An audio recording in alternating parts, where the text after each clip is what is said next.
The two salesmen near the glass doors saw the truck first. One of them reached for his phone. The F-150 was old. Paint faded on one door. Fletcher cut the engine. Dax was already moving toward the glass. Reed Colton appeared from the hallway with two men in suits and said loud enough for the floor to hear that test drives required a confirmed appointment and proof of financing. Fletcher put a hand on Dax's shoulder and walked him out. At the threshold he paused and looked up at the orange sign because through the open service bay, for 3 seconds, he had seen a number on a diagnostic screen that did not belong there. "We're not leaving," he told Dax. "We're just getting started." The house Fletcher and Dax lived in was a 3-bedroom rental on the east side of Dayton, with a detached garage that Fletcher had converted into a working space. One fluorescent light above a lift, tools on labeled hooks, a folding table with a laptop and a stack of printed files. The business registration said Dane Auto Consulting. There was no physical sign anywhere, because there had not yet been enough business to justify one. 14 months earlier, Fletcher had been a senior compliance auditor at Meridian Automotive Compliance Group, an independent firm that contracted with dealership chains to verify their diagnostic software, warranty processing systems, and service reporting protocols. It was precise work that required a particular kind of attention. And Fletcher had that. He had spent 7 years at Meridian learning every major diagnostic platform deployed across the Midwest automotive market, including the DX9 system that his team had certified for regional use in 2021. Then Meridian lost 3 major contracts in 5 months. The auditing division was the first cut not for performance, but for math. The revenue stream that remained could not carry his team's billing rates. He had applied to 12 positions in the months that followed. 3 dealership groups told him he was overqualified. 2 regional firms had frozen hiring. The others didn't respond. He was not bitter about it. He understood the market's logic even when it wasn't convenient. So he started Dane Auto Consulting from the garage, taking what contracts came private pre-purchase inspections, used car audits for cautious buyers, a 3-week fleet engagement in Columbus that paid adequately, and went nowhere further. The revenue kept Dax in groceries and the school bus schedule intact, and Fletcher counted those facts and moved on. The van question had been building since March, when the family's old minivan threw a transmission fault that cost nearly as much to repair as a replacement vehicle. Dax was 9 and growing fast, and the back seat of the F-150 had become a negotiation every time they needed to carry more than a single bag. Fletcher ran the numbers 4 ways. Trading the truck plus a modest loan covered the difference. Oren Auto Group on Miller Road carried the van model he needed and offered a financing program that didn't require a long corporate income history. That had been the plan when he pulled into their lot that Tuesday morning with Dax beside him pointing at the vehicles through the windshield before they stopped. He sat at the garage desk after Dax was in bed, opened the laptop, and pulled up his archived Meridian project files, his own work product, permitted under the separation agreement. He found Oren Auto Group on page 4 of the DX9 deployment list. They had licensed the platform the same quarter his team certified it. Fletcher hadn't worked the Oren account directly, but he had written the calibration protocol. He knew every parameter the system was built around, every threshold range, every flag condition. The number on that service bay screen did not match any of them. Camille Oren arrived at the Miller Road location by 7:45 every morning, 45 minutes before the sales floor opened. She used the time to review overnight logs, check the previous day's close numbers, and respond to anything from legal or the bank that couldn't wait. The Columbus expansion had been consuming more of that window than she liked 8 weeks from groundbreaking, and 3 permitting items were still unresolved. Reed Colton ran the operations floor. He had run it since her father brought him in 12 years earlier, back when Oren Auto Group was 4 locations and a regional reputation. When her father's health forced him to step back 3 years ago, Reed had been the reason the transition held together. Camille understood the strategic side of the business, the capital structure, the expansion logic, the bank relationships. Reed knew the floor. She trusted him the way you trust the mechanism inside a watch. You don't examine it, you rely on it, and you read the time. That morning, Reed presented the quarterly numbers for the extended warranty division. The margin was strong, stronger than the previous quarter, which had already been strong. He attributed it to tighter claims documentation, and an improved processing relationship with the insurance partner. The figures on the page looked clean. Camille looked them over and moved on. 3 floors below, in the service department, a 27-year-old diagnostic technician named Teo Marsh was sitting at his station studying a system log that had been bothering him for 11 days. The log showed fault code triggers on vehicles enrolled in the extended warranty program. The trigger patterns matched DX9 output, but the threshold values, the parameters that told the system when to flag a fault, were sitting at numbers that Teo could not reconcile with any standard calibration setting he had encountered. He had submitted a ticket 12 days ago. Reed Colton had closed it the same afternoon. Calibration variance, standard.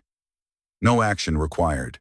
Teo had printed the log and locked it in his desk drawer because he didn't know what else to do with something he couldn't explain and couldn't get anyone to look at. That evening, Camille received an email from a sender address that resolved to nothing, a disposable account, already deactivated by the time she tried to trace it. One line. Ask Colton about the DX9 threshold settings. Then ask who approved the change. She forwarded it to Reed. His reply came back in 4 minutes. Competitor spam? He would have it flag the domain. She deleted it from her inbox. But the phrasing stayed with her DX9 threshold settings, too specific to be a generic smear. Whoever sent it knew what diagnostic system Orin operated. She filed the thought in the back of her mind and returned to the Columbus permitting files. Fletcher came back to Orin Auto Group the following afternoon without Dax. He had spent the morning at his desk putting together a clean folder, 2 months of Dane Consulting invoices, a personal credit summary printed from his bank portal, a written trade-in breakdown for the truck, and a 1-page letter addressing the gap in his W-2 history. It was documentation that answered every question a financing department could reasonably raise. He had written it the same way he used to write audit findings: anticipate the objection, address it before it becomes one. He arrived at 2:15 and told the receptionist he was there for the specialty vehicles department. She told him it was appointment only, and the next available slot was Thursday. Fletcher said he would wait. He sat in one of the chairs near the entrance and set the folder on his knee. Salesmen moved through the showroom. One glanced at him twice and kept walking. A family came in looking at SUVs. An hour went by. Reed Colton came through the atrium at 3:20 with the same 2 men from the insurance partnership. He saw Fletcher and stopped. "You're back," Colton said. His tone was the one people use for whether they expected. Fletcher stood. "I came back with documentation." Colton glanced at the folder without taking it. "A credit printout doesn't change the intake process, sir. You still need a scheduled appointment. I've been here an hour waiting for one. Then someone will be with you shortly." Colton turned slightly toward the men beside him, dropping his voice just enough to still carry across the floor. "We get a lot of walk-ins who aren't quite in the right position yet. Part of the territory." One of the men smiled. The other looked at the floor. A young woman near the reception desk raised her phone. Fletcher noticed the motion and did not react. "I understand the process," Fletcher said. "I'd like to follow it." Colton studied him for a moment, with the patience of someone who had already decided what kind of conversation this was. "The best thing at this point is to schedule online and come back when the team is ready for you." He said it gently, then turned and walked toward the conference room without looking back. Fletcher stood in the center of the showroom floor. The receptionists looked at their screens. The salesman who had passed him twice was examining something on a tablet near the far wall. Camille had come down from the administrative floor to review a service walkthrough with her operations lead. She stepped off the elevator and caught the end of the exchange, Colton's back moving away, the insurance men following, and Fletcher standing very still in the middle of the floor, folder at his side. He did not look humiliated. He did not look angry. He looked like a man taking careful inventory of what he was looking at. She started across the floor toward him, then stopped. She did not know what she would say, and Reed had said it was handled. The building's security officer appeared at Fletcher's elbow. Fletcher nodded once and walked out without a word.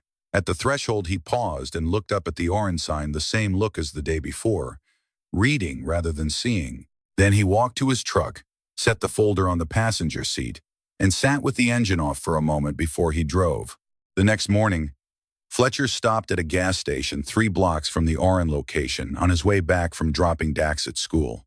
A sedan was sitting at the far pump with its hood propped, and a young man in an orange polo shirt standing beside it, looking at his phone with the concentrated unhappiness of someone who had already called everyone he could think of. Fletcher parked, got out, and looked at the engine without being invited. "What year?" he said. The young man looked up. 2014. Fletcher leaned in. Coolant level was fine. Battery terminals were clean. He looked at the sensor cluster near the intake assembly and found it in about 20 seconds a temperature sender with a degraded ground contact, loose enough to send the car's computer a false overheating signal, which cut fuel injection as a protective response. "Push that connector in," he said, pointing. The young man pressed it. Fletcher told him to try the ignition. The engine started on the first attempt and settled into a clean idle. They stood there a moment. "I'm Tio," the young man said. "I work at the dealership down the block." "I know," Fletcher said. "I've been there twice this week." Teo looked at him carefully. "You're the guy Reed." He stopped. "Yeah." Teo was quiet for a moment. "How did you know it was the sender? You didn't run a scanner." "You don't always need one," Fletcher said. He started back toward his truck. "Do you work in automotive? Like technically?" Fletcher paused. "I used to do compliance auditing. Software and warranty systems." Teo went still. It was a specific kind of stillness. The kind that happens when a question you've been sitting with alone suddenly finds someone who might understand it. He looked toward the Oren building down the street, then back at Fletcher. "Do you know how DX9 diagnostic logging works? How the system records and flags fault codes specifically?" "Depends on the configuration." "Why?" Teo took out his phone and held up a photograph of a printed log columns of alphanumeric codes and timestamp values. Fletcher took the phone and looked at it for roughly 15 seconds without speaking. "This is flagging a fault condition outside the normal trigger range for this mileage bracket," he said. "Either the threshold has been manually adjusted, or you have hardware producing phantom readings. But phantom readings don't cluster this consistently across different vehicles." Teo said nothing. Fletcher handed the phone back. "Which location is this from?" Teo didn't answer. Fletcher looked at him. "If it's what I think it is, that's not a calibration variance. Someone opened the administrative settings and changed that threshold value deliberately." He said it without inflection, without accusation. The way a finding reads in a compliance report. Teo held the phone in both hands and did not ask another question. He stood with the engine running behind him, and something settling in his expression that had been unresolved for nearly 2 weeks. Fletcher got into his truck and drove to the school parking lot to pick up a permission slip he'd forgotten to sign. He sat in the lot afterward and opened his Meridian archive on the laptop he kept behind the seat and spent 30 minutes tracing the exact chain of custody for the DX9 threshold parameters his team had certified in 2021. The number on the service bay screen was not instrument drift. It was not noise from age or use or wear. It was a choice that someone had made and documented and expected would never be found. That night, after Dax was asleep, Fletcher sat at the garage desk and worked through the math carefully. Oren had been a licensed DX9 operator since the third quarter of 2021. If the threshold adjustment had been in place from early in the deployment, and the clustering pattern Teo had photographed suggested it had been, then the system had been triggering false fault codes on extended warranty vehicles for somewhere between 16 and 20 months. He cross-referenced the DX9 certification documentation against the fault code families visible in the log photo. 4 categories were involved: oxygen sensor faults, transmission fluid contamination alerts, brake system pressure anomalies, coolant temperature exceedance events. None of the underlying conditions were real, but the fault codes were real. The repair orders those codes generated were real. The warranty claims filed against those repair orders were real and documented and had been paid. A service advisor writing up a work order had no reason to question a DX9 flag the system was the certification. An insurance claims processor reviewing a repair history had no reason to question it. A vehicle owner, Receiving a call that their car had triggered a fault their warranty plan covered would have no reason to doubt it at all. He sat back from the desk and looked at the ceiling for a long moment. Then he thought about 460 people, a number Teo hadn't yet given him, but which would come the next morning, who had paid for extended warranty coverage in good faith, and were being billed for repairs their vehicles had never needed. He pulled up Sandra Kwan's number. It was past 10, but Sandra kept late hours and did not treat late calls as an imposition from people she had worked with for 7 years. She picked up on the third ring. I need to ask you something about whistleblower protections under the Ohio Consumer Sales Practices Act, Fletcher said. A brief pause. Fletcher, it's been a while. It has. I'm sorry for the hour. Tell me what you have. He told her not everything yet because he didn't have everything but enough. The log. The threshold adjustment. His history with the certification protocol. The fact that he hadn't accessed any of Oren's systems directly. The fact that the data had come voluntarily from an employee who held current authorized access. Sandra asked 4 precise questions. She was quiet for a moment after the last one. Then, if everything you're telling me is accurate, you're on solid ground. You're a former auditor with independent technical knowledge of the system being misused, receiving voluntary disclosure from an authorized party. That's a protected pathway.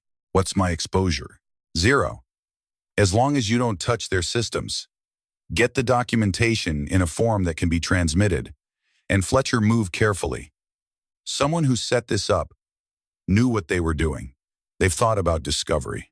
He thanked her and ended the call. He did not sleep easily, but he hadn't slept easily in 14 months, and there was nothing unusual about that. The following morning, Teo Marsh arrived at his workstation and found a reassignment notice in his inbox. Effective immediately, he was being moved to the customer relations team. No explanation. His DX9 access had already been revoked. The notice called it Standard Procedure for Interdepartment Transfers. He sat at his desk and stared at the screen for a long time. Then he unlocked the bottom drawer, took out the folder with the printed log, placed it in his bag, and texted Fletcher from the parking lot during his lunch break. I need to show you something. Not at the dealership.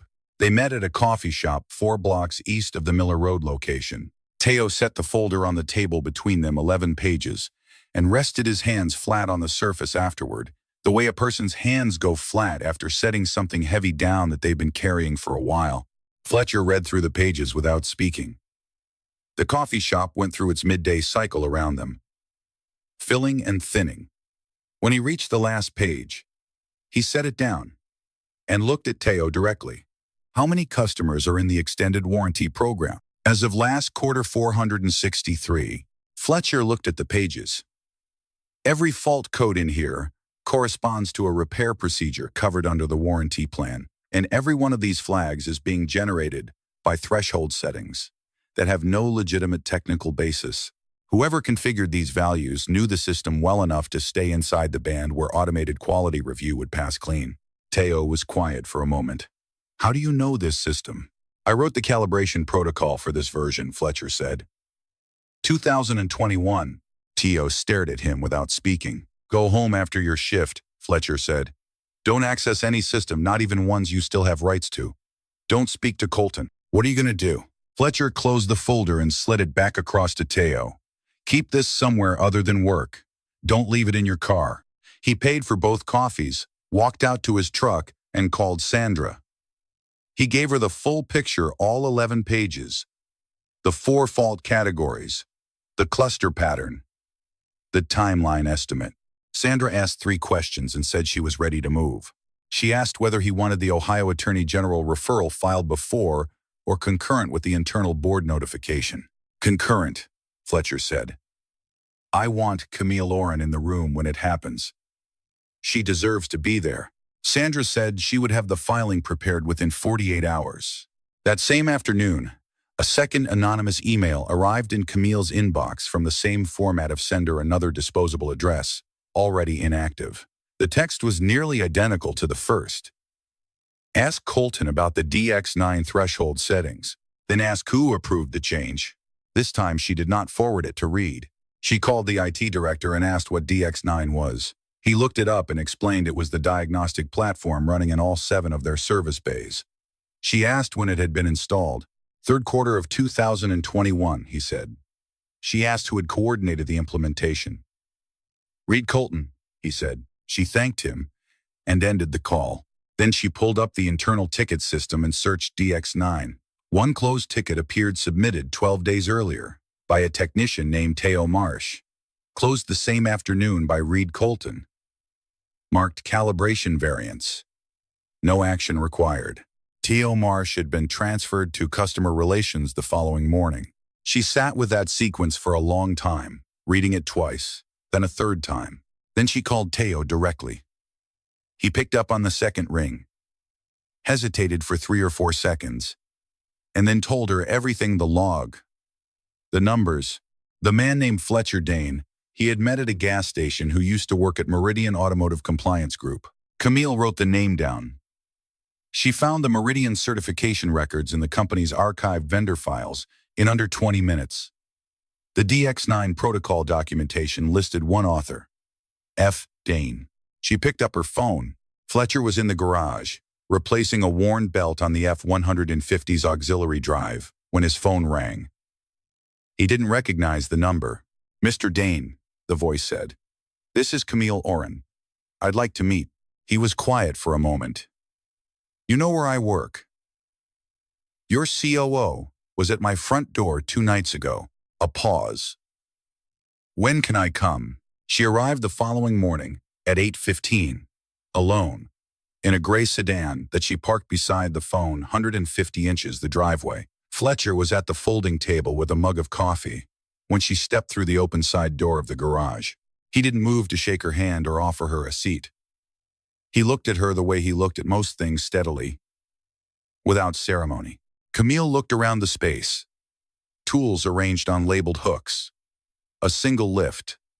A laptop open beside a stack of printed pages. And, above the power strip on the rear wall, a photograph of a boy taped at an angle. The tape going slightly yellow at the corners. "You wrote the calibration protocol," she said. "Yes, for the system running in my service bays." "Yes." She looked at the pages on the table. "May I?" He stepped aside. She read for 14 minutes without speaking. Fletcher poured a second mug of coffee and set it within her reach, without comment. At 8:40, Dax came out from the house, looked at Camille with the unhurried assessment of a 9-year-old meeting someone for the second time, said good morning, and went back inside to finish his breakfast. Camille set the last page down. "How long has it been running?" she said. "Based on the earliest timestamps in the log, 18 months. Possibly longer. The log Teo gave me only covers the last 11 weeks. 18 months. She said it quietly. Not to Fletcher. Just aloud. 463 customers, Fletcher said. Extended warranty holders, billed for service work their vehicles didn't need. The repair orders look clean. The insurance documentation looks clean. But the fault triggers that generated those orders were manufactured. She was quiet for a long moment. "Why didn't you go straight to the Attorney General?" "Because it's your company," Fletcher said. She looked at him directly then, the way she had not quite managed in the showroom or anywhere near it. He said it plainly, without softness or performance. It was a statement of fact. The company was hers, and she was entitled to know before the state of Ohio did. "Reed has been with us for 12 years, she said. Fletcher did not respond to that. 2 nights ago, she said, "What did he offer you?" "A 6-month consulting contract." He framed it as an apology for what happened in the showroom. Camille was quiet. She set her coffee mug down carefully. "And you closed the door." "I did." "What's your legal standing on the Meridian documentation?" "My separation agreement lets me retain my own work product. The protocol is mine. I can speak to what it specifies and what it doesn't." She nodded slowly. "I need to call my legal team. I need 30 minutes first." She looked at him. "Why?" "Because I want to know who I'm working with before the clock starts moving." She absorbed that without visible reaction. Fair. He went out to the driveway and called Sandra. Fletcher stood beside the F-150, and gave her the situation. Camille was inside. The board meeting was set for 11. The filing needed to land concurrent with the internal notification. Sandra said, "You're giving her a courtesy she hasn't earned. She drove here alone without calling first," Fletcher said. "She read 14 pages of log documentation at this table and didn't ask me to explain a single number. That's enough. All right. The filing goes to the AG at 10:45. I'll be at the building by 10:50. Thank you." He ended the call and went back inside. Camille was at the table, looking at the log entries still open on the laptop screen. She looked up when he came in. "Done?" she said. "Done," he said. "We can go." The board meeting was called for 11 o'clock. Camille told Reed it was a Columbus permitting update, requiring all senior leadership. He arrived with a legal pad and a cup of coffee, composed, unhurried. The way a man arrives to a meeting he believes he controls. The other board members and department heads filled in over the next 10 minutes. Legal counsel, the IT director, the head of finance. 6 people around a glass table in a room on the 4th floor where the windows looked out over the Miller Road lot, where Fletcher's F-150 sat in visitor parking between 2 newer vehicles, looking exactly like what everyone in this building had decided it was. Fletcher arrived at 10:58. The security officer at the conference room door looked at him. From the head of the table, Camille said, "He's with me." Reed's expression, when Fletcher entered, was controlled. A fast, private calculation crossed his face and was gone before anyone else could read it. He set his coffee cup down very deliberately and picked up his pen. Fletcher did not look at Reed. He set his laptop on the table, connected the display cable, and opened the file he had prepared the night before. No title slide, no introduction. Just 2 columns of data projected onto the screen at the end of the room, side by side. The left column was the DX9 factory calibration specification. The certified threshold values defining exactly when the system was built to flag a fault condition.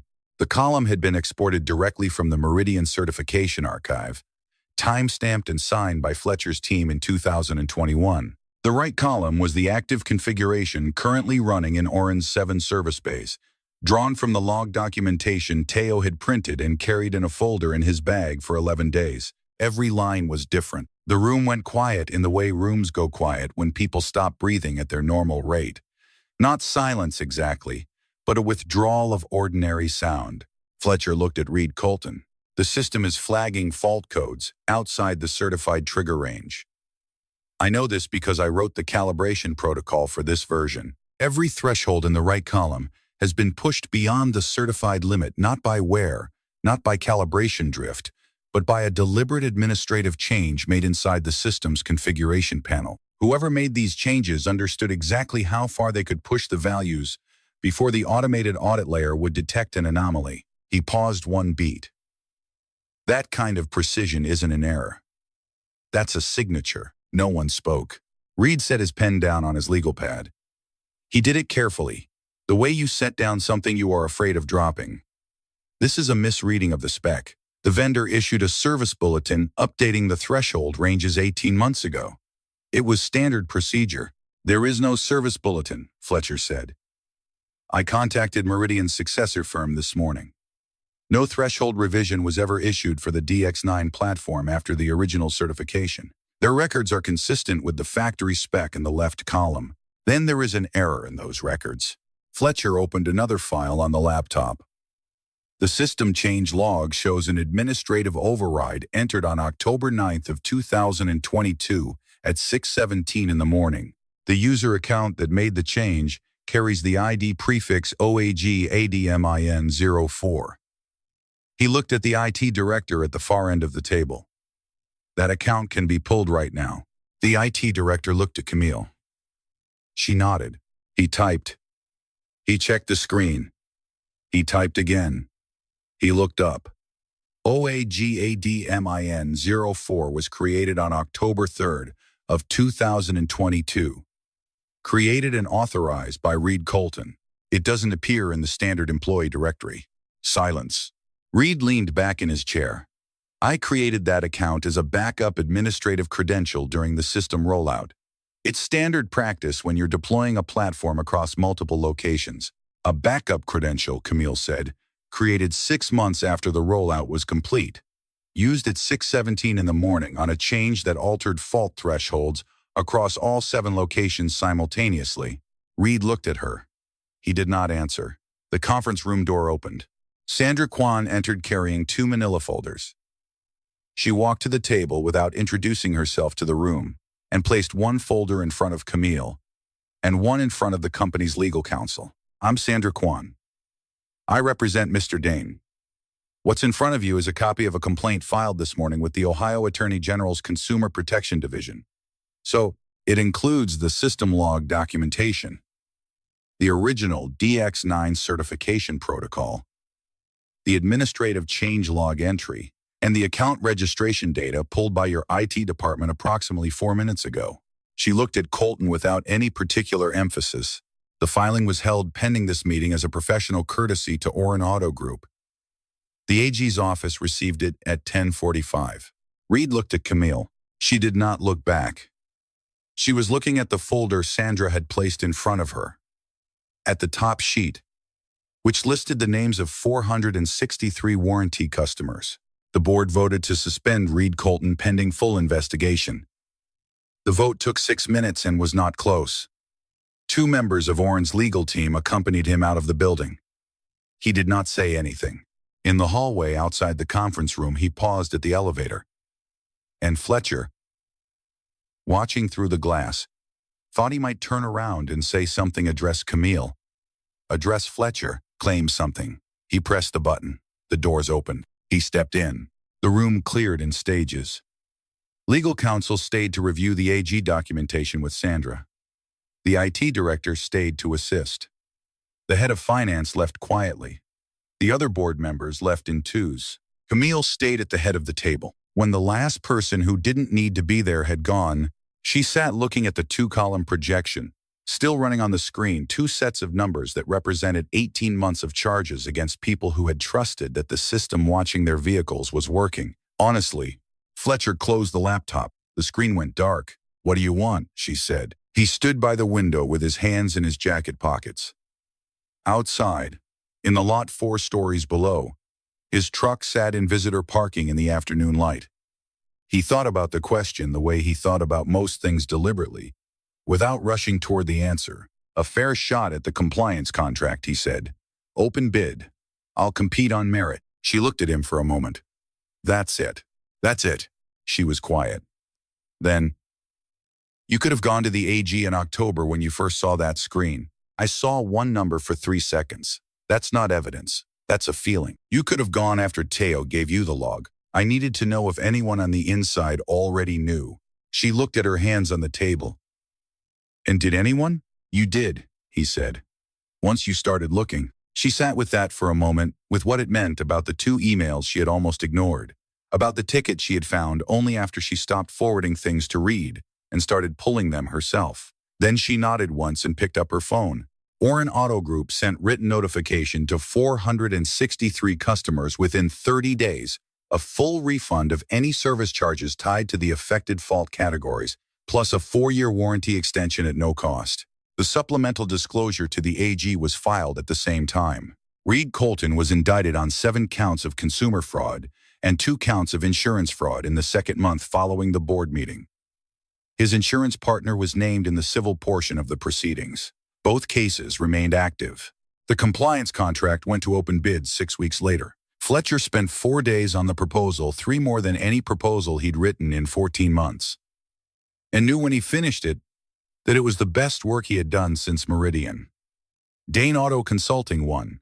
The evaluation panel noted that no firm in the submission pool had equivalent direct certification experience with the DX9 platform. The contract ran 18 months. He signed it at the garage desk on a Tuesday afternoon with Dax beside him doing long division homework, using the same pen he used for everything. Without ceremony, the van he eventually bought came from a dealership in Springboro, 20 minutes south, not because of any lasting feeling toward Oren Auto Group, but because the whole sequence had been about fairness from the beginning, and buying the van somewhere he hadn't been escorted out of felt like the honest way to close that particular loop. Dax sat in the 3rd row seat on the drive home and declared the legroom perfect. Fletcher watched him in the rearview mirror and agreed. Teal Marsh was reinstated to the service department 2 weeks after the board meeting and promoted to senior diagnostic analyst.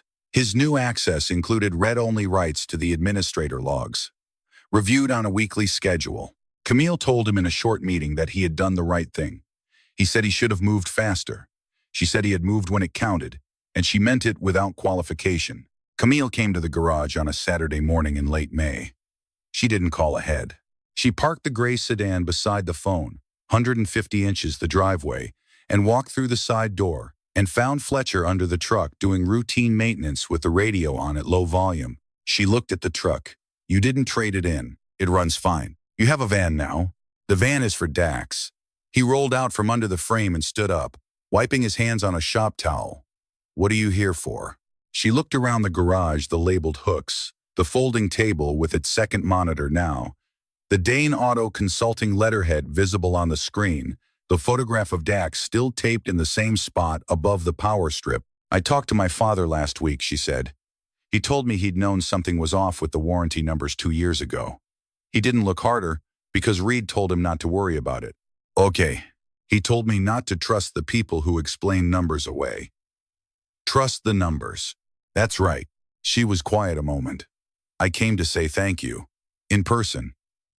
I should have done it earlier." "You didn't owe me a visit." "No," she said. "I came anyway." The radio played something quiet and indistinct. Outside, a neighbor's dog was barking at something 2 houses down. And then it wasn't. Dax appeared in the doorway from the house, looked at Camille with the considered calm of a 9-year-old who had met someone once before and decided she seemed all right, and said, "Are you staying for dinner? Dad's making the pasta thing." Fletcher looked at the far wall. Camille looked at Fletcher. "I haven't been invited," she said. Fletcher set the shop towel on the workbench. "The pasta thing takes 40 minutes, he said. "You're welcome to stay." It was not an elaborate offer. It was a real one, and she could tell the difference. He hadn't set out to expose anyone. He had driven to a dealership to buy a van at a fair price, been shown out before he'd finished the first sentence, and gone home and started thinking because that was what he did, and what no one who looked at his truck in a parking lot would have guessed about him. The rest of it had followed from that, the way most things follow when a person refuses to walk away from something that doesn't add up. Sometimes the clearest view of a broken system belongs to the person everyone decided wasn't worth a second look.